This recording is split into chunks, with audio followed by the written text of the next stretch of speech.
नमस्कार साथियों, GC academy YouTube channel में आप सबका स्वागत है। आज पुनः आपके सामने हाजिर है। भारतीय ज्योग्राफी की सीरीज को आज अपन स्टार्ट करने जा रहे हैं, जो आने वाली आरएएस और एसआई से संबंधित जो वैकेंसीज है इनके लिए रामबाण साबित होने वाला है। देखो, यानी कि आरएएस एसआई इनका स्पेशल बैचेस ये मानकर आप चल सकते हो, या जितनी भी जो आगामी भर्ती है उन सब के लिए बहुत ही महत्वपूर्ण साबित होने जा रहा है, जिसमें अपन सबसे पहले इंडिया ज्योग्राफी की सीरीज को स्टार्ट कर सकते हैं। जैसे आपको पता होगा, ये अपन जो अर्ली मॉर्निंग में आपको जो क्लास मिल रही है, इवनिंग में आप पॉलिटी की क्लास को निश्चित तौर से अटेंड करें, वो ऑलरेडी स्टार्ट हो चुकी है और वहां पर भारतीय राज्य व्यवस्था और संविधान से संबंधित सीरीज चल रही है। और मॉर्निंग में आपको जो ये क्लास मिल रही है वो आपको ज्योग्राफी की क्लास मिल रही है। ठीक है, ये कंटिन्यूस चलती रहेगी। आप निश्चित तौर से पूरा ज्योग्राफी, पूरा आपका पॉलिटी, यानी कि पूरा जीके का कंप्लीट पैकेज आपको यहाँ पर मिलने वाला है। तो इंडियन ज्योग्राफी सीरीज में आज का जो हमारा टॉपिक रहेगा वो हमारा रहेगा सामान्य परिचय। सामान्य परिचय से अपन स्टार्ट करेंगे। उसके बाद में हम भौतिक प्रदेशों के बारे में अध्ययन करेंगे, फिर अफवाह तंत्र के बारे में पढ़ेंगे, खनिजों के बारे में पढ़ेंगे, मानसून के बारे में पढ़ेंगे, मृदा के बारे में पढ़ेंगे। जितने भी जो भारतीय ज्योग्राफी से संबंधित जो क्वेश्चन आपसे पूछे जाते हैं उन सब के बारे में अपन डिस्कशन करते हुए आगे बढ़ेंगे। तो दोस्तों, आज की क्लास को अपन स्टार्ट करते हैं। ओके, हमारे टॉपिक की तरफ बढ़ते हैं। आज अपन पढ़ने वाले सबसे पहले सामान्य परिचय।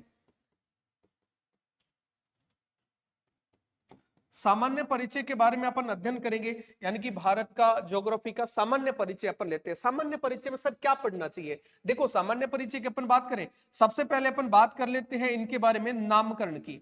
सबसे पहले अपन बात करते हैं नामकरण की, यानी कि हमारे भारत देश का नामकरण क्या है, उसके क्या प्रावधान है, उसकी चर्चा करते हैं। उसके बाद का जो टॉपिक है उसमें अपन बात करेंगे अवस्थिति के बारे में, यानी कि भारत की अवस्थिति कहां पर है। उसके बाद में अपन बात कर लेंगे क्षेत्रफल के संबंध में, भारत का क्षेत्रफल कितना है और विश्व के कुल क्षेत्रफल का कितना भारत के पास में, क्षेत्रफल के अकॉर्डिंग भारत की अवस्थिति क्या है। उसके बाद में अपन चर्चा करेंगे जनसंख्या के अकॉर्डिंग, यानी कि जनसंख्या की चर्चा करेंगे। सर, भारत में कितनी जनसंख्या है, विश्व के स्तर पर कहां पर स्टैंड करता है, विश्व की कुल जनसंख्या भारत में कितना निवास करती है। उसके बाद में अपन बात कर लेंगे भारत के विस्तार की। अवस्थिति के बाद में दोस्तों अपन बात कर लेंगे विस्तार के संबंध में। ओके, यानी कि विस्तार दक्षिण से लेके उत्तर तक कितने डिग्री अक्षांश से लेके कितने डिग्री अक्षांश तक विस्तार है, कुल कितने अक्षांशों में इसका विस्तार है, और कितने डिग्री देशांतर से लेके कितने डिग्री देशांतर तक इसका विस्तार है, या फिर कुल कितने देशांतरों में भारत है जो विस्तृत है। ये सब सारी सामान्य परिचय में अपन करेंगे। और इसके बाद का जो हमारा टॉपिक आएगा वो हमारा आएगा भौतिक प्रदेश। भारत के कौन कौन से भौतिक प्रदेश है और उनके संबंध में अपन कंप्लीटली जो एक्सक्लूसिव है इसके बारे में स्टडी करने वाले हैं। तो सामान्य परिचय में इन सभी बिंदुओं पर अपन चर्चा करते हुए आगे बढ़ेंगे। और सबसे पहले अपन जो इस बिंदु पर अपन चर्चा करते, देखिएगा जो हमारा बिंदु पहला है वो है अपना नामकरण के संबंध में। आओ पहले पे चर्चा करते हैं कि नामकरण के संबंध में अपन की बात की। ये देखो मैप है, इसके बाद में अपन इस मैप के संबंध में जो जानकारी होगी वो यहाँ पर अपन अध्ययन कर लेंगे। तो सबसे पहले अपन बात करते हैं सर इसके नामकरण के बारे में। जब भी बात करें ना नामकरण की, तो भारत के कई प्रकार के नाम रह चुके हैं, उनके बारे में चर्चा करते हैं। दोस्तों, सबसे पहले बात करूं तो हमारा इस देश का नाम था जम्बू द्वीप। नाम क्या था? जम्बू द्वीप भी भारत को कहा जाता था कभी प्राचीन काल में। क्वेश्चन आपसे एग्जाम में पूछा जाएगा कि निम्न में से कौन सा भारत का नाम नहीं रहा है, या फिर कौन से नाम के पीछे की धारणा क्या है, तो उसके संबंध में ध्यान रखना। सर, जम्बू द्वीप के संबंध में अपन चर्चा करते हैं। ये हमारा प्राचीन नाम है। ये हमारा प्राचीन काल में कभी हमारे जो आज भारत का जो भूभाग है इसको जम्बू द्वीप के नाम से पुकारा जाता था। पहली बात क्लियर हुई। दूसरी बात अपन बात करते हैं, सर एक इसका नाम हुआ करता था आर्यव्रत। सर, भारत का नाम कभी आर्यव्रत हुआ करता था, क्योंकि दोस्तों आपको पता होगा कि जो हमारी सिंधु घाटी सभ्यता का जब पतन हुआ उसके बाद में जिस नई सभ्यता का विकास हुआ वो थी हमारी वैदिक सभ्यता। वैदिक सभ्यता आर्यों के द्वारा बसाई गई थी, तो यहां पर आर्यों का निवास स्थल होने के कारण इसको आर्यव्रत कहा गया था। तो आर्यव्रत के संबंध में आपको बताता हूं, यानी कि वैदिक कालीन आर्यों का निवास स्थल, वैदिक कालीन आर्यों का निवास स्थल, ये वैदिक कालीन जो आर्य थे उनका निवास स्थल होने के कारण इसका नाम क्या पड़ गया? आर्यव्रत पड़ गया। अब एक और इस बिंदु पर अपन चर्चा करते हैं जिसका नाम है सर भारत। इसका नाम अपन भारत बोलते हैं। सर, भारत नाम बोले जाने के पीछे की अवधारणा क्या है उसकी चर्चा करते देखिएगा। सर, जब भी अपन बात करें ना भारत के संबंध में कि इसका भारत नाम किस प्रकार से नामकरण हुआ उसके संबंध में देखिएगा। सर, आपको पता होगा आर्यों का एक राजा हुआ करता था जिनका नाम था भरत।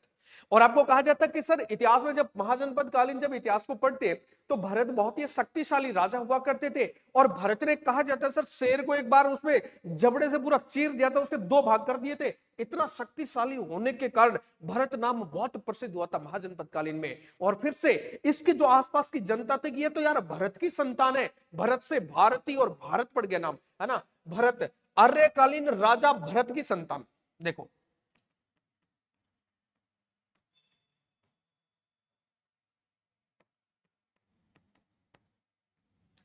यहां पर आर्यकालीन राजा भरत की संतान या फिर भरत का स्थान, और भरत की जनता को अपन भारती भी कहते हैं ना, तो ये हमारा भारत नामकरण इस प्रकार से हो गया। समय के साथ में सर अपन आगे इसका देखते हैं, तो इसका नाम जो कहा जाता है वो हिंदुस्तान देखने को मिलता है। एक इसका नाम देखने को मिलता है सर हिंदुस्तान। सर हिंदुस्तान के पीछे की क्या कहानी देखिएगा, यहाँ हिंदू मुस्लिम सिख ईसाई वो वाला हिंदुस्तान का इससे संबंध कतई नहीं। यहां पर देखिएगा हिंदुस्तान का मतलब क्या था। सर आपको पता होगा कि भारत वाला जो एरिया है ना, जहां आज भारत यानी कि पाकिस्तान, चलो समय के साथ में अलग हो गया, लेकिन जो प्राचीन काल के भारत की अपन बात करें तो ये जहां पर बसा हुआ है, ये सिंधु नदी के उसके आसपास की सहायक नदियों वाला एरिया था। मुख्य इसमें जो नदी थी ना वो सिंधु नदी थी। वो कौन सी नदी थी? सिंधु नदी। तो सिंधु नदी के आसपास के एरिया होने के कारण, उसके आसपास बसा क्षेत्र होने के कारण इसको सिंधुस्तान कह सकते थे। लेकिन आपको पता होगा दोस्तों, यहां पर जो आपके ईरान के जो लोग हुआ करते थे या फिर मध्य भारत के जो लोग हुआ करते थे, वो सै को है से उच्चारित करते थे, है ना। देखो यहां पर मैं आपको कहूंगा ईरानी सै को है से उच्चारित करते थे, यानी कि जो सै शब्द है इसको है से उच्चारित करते थे। कैसे उच्चारित करते थे? है से उच्चारित करते थे। और इससे उच्चारित करने के कारण अब वो सिंधु को क्या बोलने लग गए? हिंदू को बोले। अब सिंधु नदी को वो कौन सी नदी बोलने लगे? वो बोलने लग गए हिंदू नदी। और हिंदू से क्या बन गया? यानी कि हिंदू नदी के आसपास रहने वाले नाम बन गया हिंदुस्तान। इसके आसपास का नाम क्या बन गया? इसका नाम बन गया हिंदुस्तान। तो ये हिंदुस्तान की कहानी होगी। हिंदुस्तान यदि आपसे पूछा जाए नामकरण किसने दिया, तो ईरानियों के द्वारा मध्य भारत के जो आदमी जो अरब इराक ईरान वाला जो एरिया है वहां के जो निवासी थे वो सै को है बोलते थे, सिंधु को हिंदू बोलते थे, और हिंदू के आसपास रहने वाले लोगों को हिंदुस्तान नाम दे दिया था। इससे पहले की चर्चा करें। अब बात करते दोस्तों इंडिया की। अब बात करते सर इंडिया की। तो इंडिया नामकरण किस प्रकार से हो गया? अब देखो यहां पर जब अपन बात करते हैं, जो ईरान से आगे जाते हैं तो यूनान के आसपास का जो एरिया पड़ता है जिसको अपन आज यूरोपियन देश कहते हैं, है ना। तो यानी कि आपके यूनानियों के द्वारा, यूनानियों या फिर आप कह सकते हो यूरोपियन, ये क्या करते थे सर? ये सिंधु को इंडस बोलते थे। ये सिंधु को क्या बोलते हैं सर? इंडस बोलते हैं। और आपको पता होगा आज भी अपन सिंधु घाटी सभ्यता को इंडस वैली सिविलाइजेशन बोलते हैं। तो सिंधु को इंडस बोलते थे, तो यहां पर सिंधु के आसपास का जो एरिया था उसको इंडस के आधार पर इसका नाम पड़ गया इंडिया। और इंडस से हमारे इस भूभाग का नाम क्या पड़ गया? इंडिया। और हम भारत के देश का नाम क्या पुकारने लगे? हम नाम पुकारने लगे सर इंडिया। तो यहां पर आप कह सकते हो ये भारत के प्राचीन काल से नाम की, जब मैं हिस्ट्री की चर्चा करूं तो सर जम्बू द्वीप प्राचीन काल में कहा जाता था, आर्यव्रत आर्यों का निवास स्थल होने के कारण कहा गया था, भारत भरत राजा के नाम पर पड़ गया था, हिंदुस्तान जो आपके ईरानी लोग थे वो सै को है बोलते थे, सिंधु को हिंदू बोलते थे, तो हिंदुस्तान पड़ गया। समय के साथ में आगे देखो सर, जब यूनानियों की बात करें, जो यूरोपियन जो वहां के जो देश से लोग थे वो आपका क्या बोलते हैं? सिंधु को इंडस बोलते थे, और यहां पर नाम पड़ गया आपका इंडिया। इसी प्रकार से हमारे नामकरण की बात करें, सबसे इंपॉर्टेंट अब तक की मैं बात यहां पर करने जा रहा हूं। अब देखो सर, ये इतने सारे भारत के इतिहास में नाम रह चुके हैं। यदि आज मैं बात करूं संवैधानिक तौर पर भारत को कौन से नाम से पुकारा जाता है, तब यहां पर देखिएगा संवैधानिक नाम, यानी कि संविधान में हम कौन से नाम के तहत भारत को पुकार सकते हैं? संवैधानिक। तो उसके संवैधानिक नाम की अपन बात करें तब आपको ध्यान रखना है, हमारे संविधान का जो आर्टिकल 1 है वो कहता है India that is Bharat shall be A union of the states, यानी कि इंडिया जो कि भारत राज्यों का स्टेट होगा। यानी कि तुम उसे इंडिया कह सकते हो, तुम उसे भारत कह सकते हो। तो यहां पर संवैधानिक नाम जो दिया गया है वो हमारा आर्टिकल 1 में दिया गया है। और वो क्या दिया गया है? वो दिया गया इंडिया अर्थात भारत। उसका नाम दिया है सर इंडिया अर्थात भारत नाम दिया गया है। तो हमारे संविधान में दो नामों का उल्लेख मिलता है, इंडिया और भारत। लेकिन इतिहास में इनको समय के साथ में अलग अलग नामों से पुकारा जाता था। ये दोस्तों नामकरण के संबंध में सवाल यहां से पूछे जा सकते हैं, और नामकरण के संबंध में इतनी स्टोरी आपको यहां पर ध्यान में रखनी है। अगली अपन बात कर लेते हैं सर अवस्थिति के संबंध में। अगली अपन बात कर लेते हैं अवस्थिति के संबंध। अगला हमारा जो पॉइंट है जिस पर अपन चर्चा करेंगे वो अपन बात करेंगे अवस्थिति की, है ना, कि सर हमारे भारत देश की अवस्थिति कहां पर है, इसकी लोकेशन कहां पर है सर, इंडिया की लोकेशन कहां पर है। सर जब भी आपसे पूछा जाए कि अवस्थिति कहां पर है, तो सबसे पहला पॉइंट आपको यह बताना है कि सर किसके संदर्भ में जानना चाहते हो, किसके रेफरेंस में जानना चाहते हो, किसके सापेक्ष में आप जानना चाहते हो। जब भी अवस्थिति की बात आएगी तो सबसे इंपॉर्टेंट जो पॉइंट होता है, किसके संदर्भ में जानना चाहते हो, किसके सापेक्ष में जानना चाहते हो, ये इंपॉर्टेंट पॉइंट बन जाता है एग्जाम के प्रोस्पेक्टिव। यदि आपसे मैं पूछूं अवस्थिति किसकी बात कर रहे हैं, सर अवस्थिति अपन बात कर रहे हैं सर भारत की अवस्थिति कहां पर है। दोस्तों भारत की जो अवस्थिति है वो यदि मैं बात करूं विश्व के संदर्भ में, बात करूं मैं पृथ्वी के संदर्भ में, बात करूं मैं ग्लोब के संदर्भ में, तो ये सारी बातें इसके आंसर अपना अलग होगा। लेकिन यदि मैं बात करूं एशिया के संदर्भ में, तब इसके आंसर क्या बन जाएगा, अलग बन जाएगा। या फिर इसके संबंध में मैं बात करूं सर राजस्थान भारत के संदर्भ में कहां पर अवस्थित है,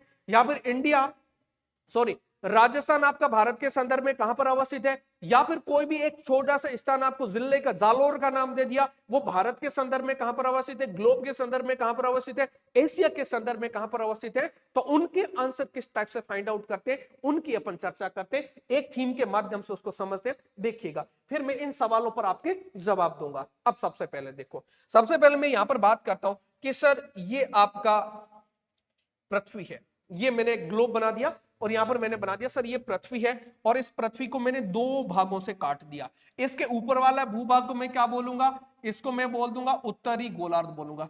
इस उत्तर वाले भाग को मैंने क्या नाम दे दिया, इसको मैंने उत्तरी गोलार्ध नाम दे दिया। इसके नीचे वाला जो भूभाग है इसको मैंने नाम दे दिया दक्षिणी गोलार्ध, इसको नाम दे दिया दक्षिणी गोलार्ध नाम दे दिया। अच्छा फिर वापस मैंने इसको और दो भागों में बांट दिया उत्तर से दक्षिण की तरफ में, जो इधर वाला ये जो भूभाग बन रहा है इसका नाम अपना हो गया पूर्वी गोलार्ध, पूर्वी गोलार्ध, और इधर वाला जो भूभाग है इसका नाम बन गया पश्चिमी गोलार्ध। ये आपका अक्षांश देशांतरों से संबंधित टॉपिक में पूरी एक्सक्लूसिवली अपन डिस्कशन करेंगे। लेकिन अभी यहां पर जब भी अवस्थिति का सवाल आता है, कई बार एग्जाम में राजस्थान की अवस्थिति पूछ ली जाती है, भारत की अवस्थिति पूछ ली जाती है, कभी विश्व के संदर्भ में पूछ ली जाती है, कभी एशिया के संदर्भ में पूछी जाती है, कभी ग्लोब के संदर्भ में, तो कभी राजस्थान के संदर्भ में किसी स्थान की अवस्थिति आपसे पूछी जाती है। ये सारा कॉन्सेप्ट अभी यहां पर अपन क्लियर करेंगे। ये जो मैंने बनाया है, ये मैंने क्या बनाया है सर, पूरी पृथ्वी को बनाया है, गोल पृथ्वी को बनाया है। पृथ्वी का जो मॉडल होता है उसको अपन ग्लोब कहते हैं, और उसी को सर फ्लैटेड मोड में जब अपन रखते हैं ना, उसको अपन नक्शा बोलते हैं, विश्व मैप बोलते हैं। तो इसको आप किसी भी रूप में ले सकते हो, या तो आप कह सकते हो कि सर ये विश्व है, या फिर आप कह सकते हो ग्लोब है, या फिर कह सकते हो आप पृथ्वी है। इसके संदर्भ में भारत कहां पर पड़ता है उसको देखिएगा। सर इसके संदर्भ में यदि आप भारत की स्थिति जानना चाहते हो ना, ये देखो अपना इंडिया में, यहां पर एक रफ मैप के माध्यम से आपको एक ड्रॉ कर देता हूं छोटी सी आकृति, सो दैट आपको यहां पर कंप्लीट हो जाए कि भाई इंडिया किस प्रकार से अवस्थित है। ये मैंने एक रफ मैप यहां पर ड्रॉ कर दिया और मैंने बता दिया। अब मुझे बताइए अब इंडिया कहां पर है, किसके संदर्भ में सर, ये तो मैंने पूरी पृथ्वी को बनाया है, ये ग्लोब को बनाया है, ये विश्व के संदर्भ में इधर से उत्तर में पड़ रहा है, इधर से पूर्व में पड़ रहा है। तो यहां पर मैं बात करूं, अब देखो ये उत्तर पूर्व दिशा में पड़ रहा है, किसके संदर्भ में, विश्व के संदर्भ में, पृथ्वी के संदर्भ में, ग्लोब के संदर्भ में। यदि मैं बात करूं चाहे भारत आ जाए, चाहे राजस्थान आ जाए, या फिर भारत का कोई भी भूभाग आ जाए, वो कौन सी स्थिति में पड़ जाएगा, वो उत्तर पूर्वी दिशा में पड़ जाएगा, या उत्तर पूर्वी गोलार्ध में बन जाएगा।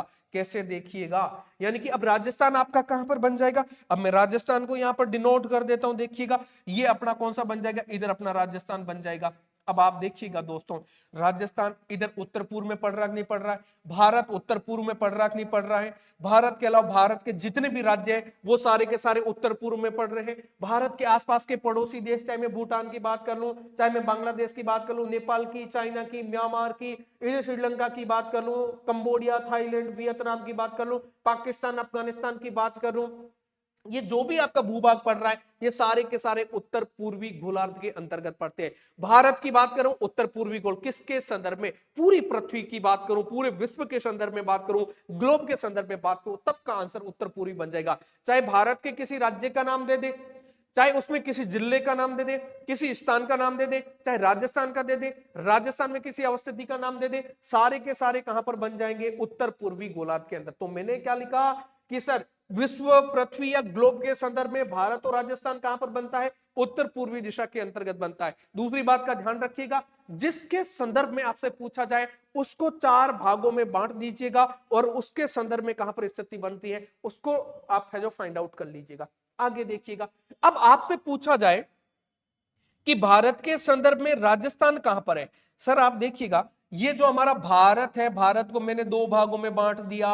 मैंने कहा जिसके संदर्भ में पूछा जाए उसको आप बिल्कुल 2 भागों में बांट दीजिएगा। ये पूरा आपने बांट दिया, इसको 4 भागों में बांट दो। देखो आपने 4 भागों में, इसको चौकड़ी ये बना दो। भारत के संदर्भ में आपसे किसके बारे में पूछा, राजस्थान के। ये भारत के संदर्भ में, विश्व के संदर्भ में राजस्थान तो उत्तर पूर्व में पड़ रहा है, लेकिन भारत के संदर्भ में उत्तर पश्चिम दिशा में पड़ रहा है। ये बात यहां से फाइंड आउट करनी है।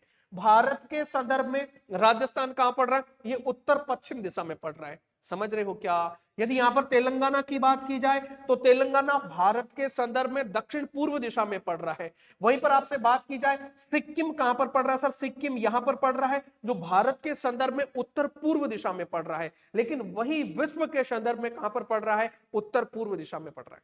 ये बात समझने लायक है। आई होप आपको ये बात समझ में आई होगी।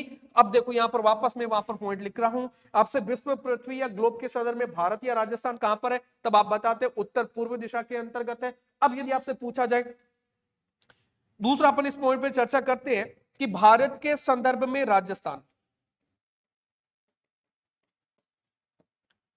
भारत के संदर्भ में राजस्थान आपसे पूछा जाए तब आपको बताना है उत्तर पश्चिम दिशा में, तब आपको बताना है उत्तर पश्चिम दिशा में बता देना है। अब मैं आपसे एक पूछ लेता हूं, आप अपना इस वीडियो को पॉज करके इसका जवाब दीजिएगा कमेंट बॉक्स में। अब यहां से मैं आपसे पूछ रहा हूं कि राजस्थान के संदर्भ में जालोर कहां पर है, राजस्थान के संदर्भ में जालोर की दिशा, संदर्भ में जालोर की दिशा कौन सा, कमेंट बॉक्स में यहां पर बताना है। सर कौन सी बन जाएगी, देखिएगा आपको पता होगा जब भी अपन बात करें राजस्थान के मैप की, मैं हल्का सा यहां पर ड्रॉ करके बता देता हूं। इस क्वेश्चन का आंसर यहां पर देख सकते हो, जैसे कि ये मैंने बना दिया, अपना राजस्थान बना दिया, ये अपना राजस्थान बन गया, ठीक है, रफली बनाया मैंने। तो यहां पर ध्यान रखिएगा जिसके संदर्भ में पूछा जाए उसको 4 भागों में बांट दीजिएगा। राजस्थान के संदर्भ में तो मैंने 4 भागों में बांट दिया सर राजस्थान को। जालोर मेरा यहां पर बनता है। अब मुझे बताइएगा राजस्थान के संदर्भ में जालोर कहां पर बन जाएगा, तब आपको यहां पर आंसर बता देना है दक्षिण पश्चिम दिशा में बन जाएगा, दक्षिण पश्चिम दिशा में बन जाएगा, ये आपका राइट आंसर बन जाएगा। वहीं पर राजस्थान और यहीं पर जालोर भारत के संदर्भ में आपसे पूछा जाए, देखो भारत के संदर्भ में यदि आपसे जालोर पूछा जाए, भारत के संदर्भ में पूछा जाए तो भारत के संदर्भ में जालोर यहां पर पड़ेगा ना, भारत के, क्योंकि वो तो राजस्थान के अंदर ही है, तो इसका भी आंसर आपका उत्तर पश्चिम बन जाएगा।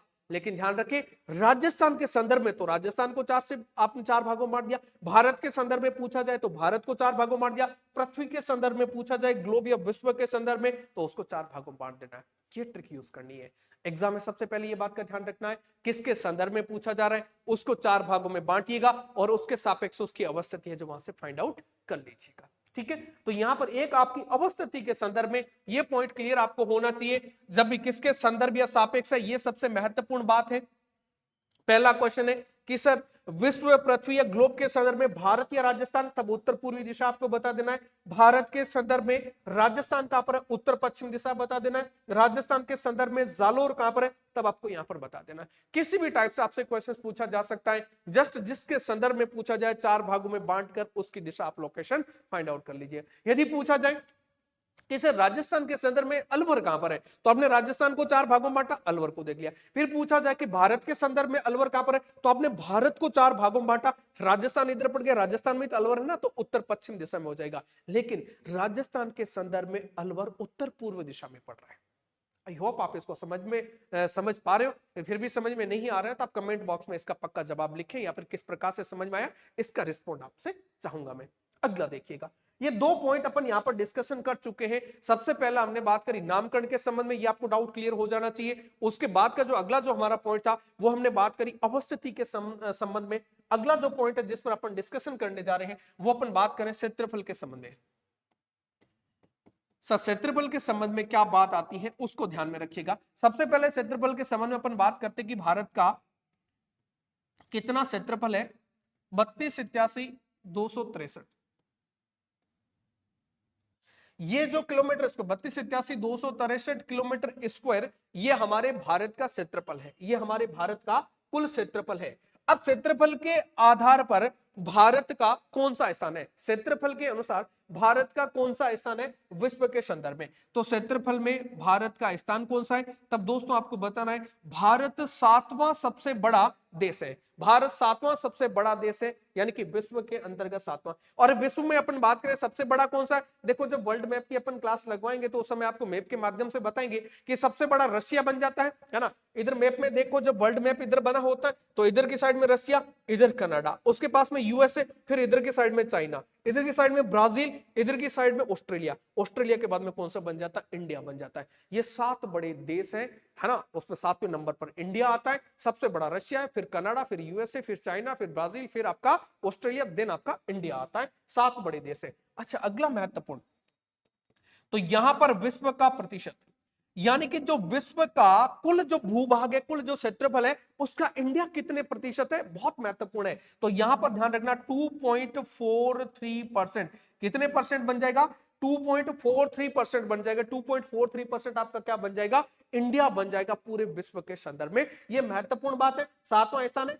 तो और ये वाला क्या बन जाएगा अपना क्षेत्रफल, जो कि सबको नॉर्मल याद रहता है। तो क्षेत्रफल इतना बन जाएगा, ये आपका विश्व के संदर्भ में स्थान बन जाएगा। और विश्व के कुल क्षेत्रफल का कितना प्रतिशत है, ये भी एग्जाम में पूछा गया था कि कितने प्रतिशत भारत का भूभाग पूरे विश्व के संदर्भ में है। तो यहां पर ध्यान रखेंगे 2.43। तो क्षेत्रफल के संबंध में जो सवाल आपसे पूछे जाते हैं वो आपके क्लियर होते हैं। अगला देखिएगा, अगला अपन बात करते हैं जनसंख्या के संबंध में। और दोस्तों आपको पता होगा जनसंख्या जो भारत की बात करें तो वो है अपनी 121 करोड़। ये मैं लेटेस्ट डाटा की बात नहीं कर रहा हूं, सेंसस 2011 की 2011 की जनगणना के अकॉर्डिंग अपन बात करें भारत की जो जनसंख्या है वो 121 करोड़ के लगभग है। और ये आपका सेकंड पोजीशन पर था, कौन सा है, सेकंड पोजीशन पर है। तो यहां पर इसका दूसरा स्थान था भारत का। लेकिन नवीनतम डाटा की बात करें, यदि आप बात करो कई सारी रिपोर्ट के अनुसार, जो नवीनतम रिपोर्ट के अनुसार, नवीनतम रिपोर्ट या फिर उनके जो आंकड़े हैं उसके अनुसार भारत कौन से नंबर पर है, भारत ने पहला नंबर हासिल कर लिया है चाइना को बीट करके। जब सेकंड नंबर पे था तो फर्स्ट स्थान पर आपको कौन सा था, चाइना था, है ना। चाइना पहले नंबर पे था, इंडिया दूसरे नंबर पे था। प्रगति करी भारत ने, पहले नंबर पर आ गया जी भारत आपका। तो भारत क्षेत्र जनसंख्या के अनुसार अभी पहले नंबर पर है और दूसरे नंबर पर चाइना हो गया। ठीक है, ये आपको जनसंख्या के संबंध में ध्यान रखना है। अगला पॉइंट यहां पर आपको बता देना है कि सर विश्व की जनसंख्या का कितना प्रतिशत भारत में रह रहा है ना, विश्व की जनसंख्या का प्रतिशत,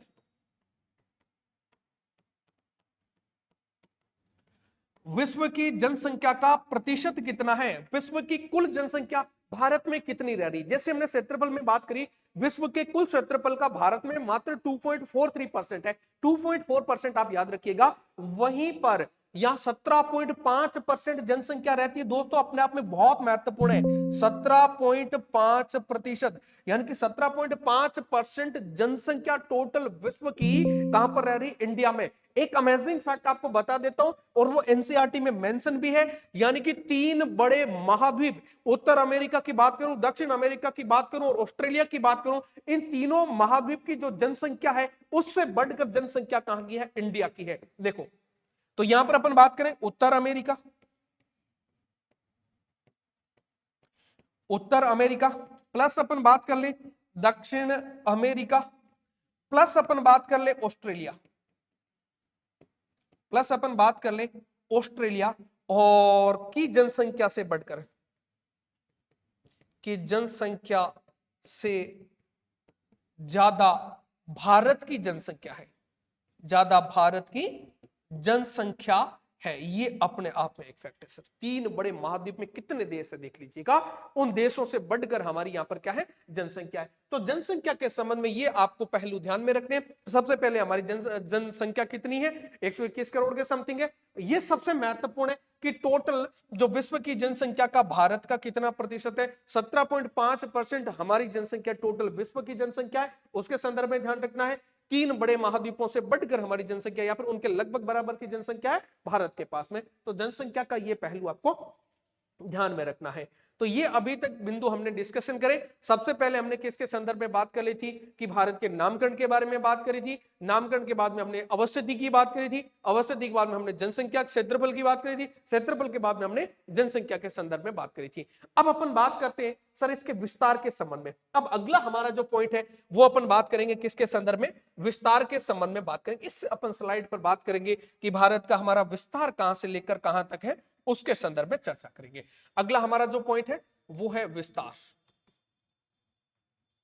कहां से लेके कहां तक विस्तार। देखो सर यहां पर अपन बात करें तो ये हमारा जो दक्षिणतम जो बिंदु है वो ये वाला है, उत्तरतम बिंदु है वो हमारा ये वाला है। इधर की बात करें तो ये हमारा कौन सा बिंदु बन जाएगा, है ना, तो ये हमारा पूर्वतम बिंदु बन जाएगा। और इधर की बात करें तो ये हमारा पश्चिमतम बिंदु बन जाएगा। यहां से लेके यहां तक जो ये रेखाएं गुजरती हैं वो हमारी अक्षांश रेखाएं, वो कौन सी रेखाएं, अक्षांश रेखाएं। तो कितने डिग्री अक्षांश से लेकर कितने डिग्री अक्षांश के मध्य है, और इधर जो भी ये लाइनें गुजर रही है वो देशांतर रेखाएं, है ना। तो कितने डिग्री देशांतर से लेकर कितने डिग्री देशांतर राजस्थान का विस्तार है। दक्षिणतम बिंदु कौन सा है, उत्तरतम बिंदु कौन सा है, पश्चिमतम बिंदु कौन सा है, पूर्वतम बिंदु कौन सा है, इसके बारे में अपन अभी चर्चा करते हैं। देखो सर सबसे पहले अपन बात करते हैं सर भारत का विस्तार यहां तक भी नहीं, इससे नीचे भी है। कैसे, इधर आपको पता होगा नीचे हमारा अंडमान निकोबार द्वीप समूह है, तो हमारा अंतिम बिंदु आप यहां पर मान सकते हो। और ऊपर से देखते हो, देखो सर यहां जो उत्तरतम हमारा बिंदु है वो हमारा बन जाएगा लद्दाख के अंदर। कहां पर बन जाएगा, वो हमारा लद्दाख में बन जाएगा, और वो हमारा इंदिरा कोल है, इंदिरा कोल। ये इंदिरा कोल हमारा उत्तरतम बिंदु है। और कहां पर बनेगा, पहले जम्मू कश्मीर में पड़ता था, अभी वर्तमान में ये कहां पर बन जाएगा, लद्दाख के अंतर्गत पड़ जाएगा। पहले जम्मू कश्मीर राज्य था, आपको पता होगा 2019 के अंतर्गत अक्टूबर में दो अलग अलग यूनियन टेरिटरी में बना दिया था। और इस नक्शे को अपन देखते हैं तो ये आपके जम्मू कश्मीर बन गया, और ये पूरा का पूरा एरिया कौन सा बन जाता है, लद्दाख वाला ये एरिया बन जाता है। ये पूरा लद्दाख, तो ये लद्दाख के अंतर्गत आता है वर्तमान में। ये बात आपको ध्यान में रखनी है। नाम क्या सर, इंदिरा कोल है। अब दक्षिणतम बिंदु की बात करिएगा सर, दक्षिणतम बिंदु ये वाला जो एरिया की आप बात करो ना, तो ये तो आपका पड़ जाएगा तमिलनाडु में। इसको मैं यहां पर लिख देता हूं सर, ये पड़ जाएगा तमिलनाडु में पड़ जाएगा। और सर इस स्थान का नाम क्या है, यानी कि ये है आपका कन्याकुमारी के अंतर पड़ेगा। ये है कन्याकुमारी। स्थान का नाम आपसे पूछा जाए तब आपको बता देना है केप केमोरीन बन जाएगा। ये बन जाएगा केप केमोरीन बन जाएगा। ये केप केमोरीन स्थान आपका बन जाएगा कन्याकुमारी के अंदर, जो कि तमिलनाडु में है। ये मुख्य भूमि का दक्षिणतम बिंदु है। लेकिन पूरे भारत का दक्षिणतम बिंदु पूछा जाए, इससे भी नीचे हमारा अंडमान निकोबार द्वीप समूह का विस्तार बनता है। तो यहां पर जो बिंदु बनता है आपको पता होगा, ग्रेट निकोबार, जैसे ऊपर अंडमान द्वीप पाए जाते हैं, नीचे निकोबार पाए जाते हैं। निकोबार में सबसे जो दक्षिण वाला जो द्वीप है उसको अपन बोलते हैं ग्रेट निकोबार। तो पहली बात करेंगे ग्रेट निकोबार, कौन सा द्वीप पड़ जाएगा सर, ये बन जाएगा ग्रेट निकोबार। और ग्रेट निकोबार में एक जो बिंदु बनता है इसका नाम है सर इंदिरा पॉइंट। इसका नाम क्या है, इंदिरा पॉइंट इसका नाम बन जाएगा, है ना। इसको पिग्मेलियन पॉइंट भी बोला जाता है। इसको और किस नाम से बोला जाता है तब आपको बताना सर, पिग्मेलियन पॉइंट बोला जाता है। पिग्मेलियन पॉइंट के नाम से इसको बोला जाता है। ये दक्षिणतम बिंदु ग्रेट निकोबार में इंदिरा पॉइंट बनता है, या फिर आप इसको पिग्मेलियन पॉइंट कह सकते हो। ये दक्षिणतम बिंदु है। इंदिरा कोल से इंदिरा पॉइंट तक हमारा उत्तर से लेकर दक्षिण तक विस्तार बनता है, ठीक है। अब बात कर लेते हैं, अब देखो, और मुख्य भूमिका आपसे पूछा, यदि आपसे पूछा जाए सवाल परीक्षा में कि भारत की मुख्य भूमिका दक्षिणतम बिंदु कौन सा है, तब आपको बता देना केप कैमोरिन कन्याकुमारी तमिलनाडु में बनता है। लेकिन सवाल आपसे जस्ट ऐसा ही पूछा जाए भारत का दक्षिणतम बिंदु कौन सा है, तब आपको बता देना है कि सिर्फ ग्रेट निकोबार आ सकता है। अंडमान निकोबार द्वीप समूह है जो हमारा एक संघ शासित प्रदेश है, उसका दक्षिणतम द्वीप कौन सा, ग्रेट निकोबार। ग्रेट निकोबार का दक्षिणतम बिंदु जिसको अपन बोलते हैं इंदिरा पॉइंट बोलते हैं, पार्सेक पॉइंट भी बोलते हैं, पिग्मेलियन पॉइंट भी बोलते हैं, ये सुनामी में पूरी तरीके से डूब गया था 2004 वाले में। अब अपन बात करते हैं कि सर इधर की पश्चिमतम हमारा बिंदु ये कौन सा बन जाता है, ये सर हमारा बन जाता है गुजरात राज्य के अंतर्गत, गुजरात राज्य के अंतर्गत बन जाता है।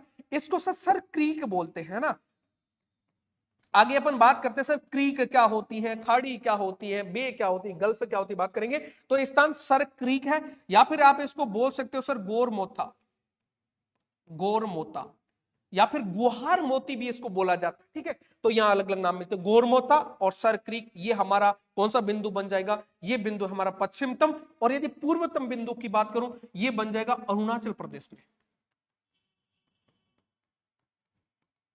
और अरुणाचल प्रदेश में कौन सा है, किबिथु। इस प्रकार से आपको ध्यान रखना है, ये किबिथु बन जाएगा, ये गोरमोता बन जाएगा। भाई गुजरात है ना, गोमाता ज्यादा फोकस किया जा रहा है मोदी जी के द्वारा, तो गोमाता याद कर लेना, गोमाता। इधर अरुणा में किबिथु, अरुणा में किबिथु, अरुणा किबिथु, इस प्रकार से इंदिरा कोल से इंदिरा पॉइंट, इंदिरा कोल इंदिरा पॉइंट बन जाएगा, है ना। गोमाता किबिथु, गोमाता किबिथु, तो गोरमाता और फिर किबिथु बन जाएगा, ठीक है। और आपको पता है यहां पर तमिलनाडु बन जाएगा, नीचे अंडमान निकोबार, ये बिल्कुल सिंपल सा है। लेकिन दोस्तों आपको पता होगा इनमें कौन कौन से अक्षांशों से लेके कौन कौन से आपके देशांतरों तक विस्तार है, उसकी भी अपन चर्चा कर लेते हैं। देख लीजिएगा एक बार, मैं कुछ एक अलग पेन से आपको यहां पर हाईलाइट करके आपको अलग से बताइए, इससे बता देता हूं, ठीक है। ओके, एक दो मिनट। अब देख लीजिएगा, अब यहां कौन से बिंदु से लेके कौन से बिंदु तक बनता है उसके संबंध में चर्चा करते हैं। देखो ये इंदिरा पॉइंट या फिर ग्रेट निकोबार वाला है ना, ये आपका बन जाएगा दोस्तों 6 डिग्री 4 मिनट, कितना बन जाएगा, 6 डिग्री 4 मिनट उत्तरी अक्षांश बनता है। कौन सा बन जाएगा, 6 डिग्री 4 मिनट उत्तरी अक्षांश से लेके यहां पर बन जाएगा 37 डिग्री 6 मिनट, कितना बन जाएगा, 37 डिग्री 6 मिनट तक ये आपका बन जाएगा। ये बात के संबंध में आपको ध्यान में रखना है। और बाकी इधर से अपन बात करें तो ये बन जाएगा आपका 68 डिग्री 7 मिनट, कितना बनेगा, 68 डिग्री 7 मिनट से 97 डिग्री 25 मिनट, ये बन जाएगा 97 डिग्री 25 मिनट, ये आपका बन जाएगा। देखो देशांतरों की बात करें, 78 डिग्री 7 मिनट यहां से गुजरते, फिर आपके 69 70 71 75 80 85 95 97 डिग्री यहां लास्ट से होकर गुजरती है, 97 डिग्री 25 मिनट, ये है सर देशांतर। कौन से देशांतर है, ये पूर्वी देशांतर है। कौन से देशांतर सर, ये पूर्वी देशांतर है। और आपको पता होगा कि भारत से जो भी देशांतर गुजरते सारे पूर्वी देशांतर है। ये 78 डिग्री 7 मिनट ये पूर्वी देशांतर से लेके 97 डिग्री आपका 25 मिनट ये भी पूर्वी देशांतर होगा। तो ये संबंध में ध्यान रखना। और यहां उत्तरी आपकी अक्षांशों से लेके उत्तरी अक्षांश तक है, तो 6 डिग्री 4 मिनट उत्तरी अक्षांश है, ये बात के संबंध में भी ध्यान रखना। 6 डिग्री 4 मिनट उत्तरी अक्षांश से लेकर 37 डिग्री 6 मिनट ये कौन सा बन जाएगा, उत्तरी अक्षांश बन जाएगा।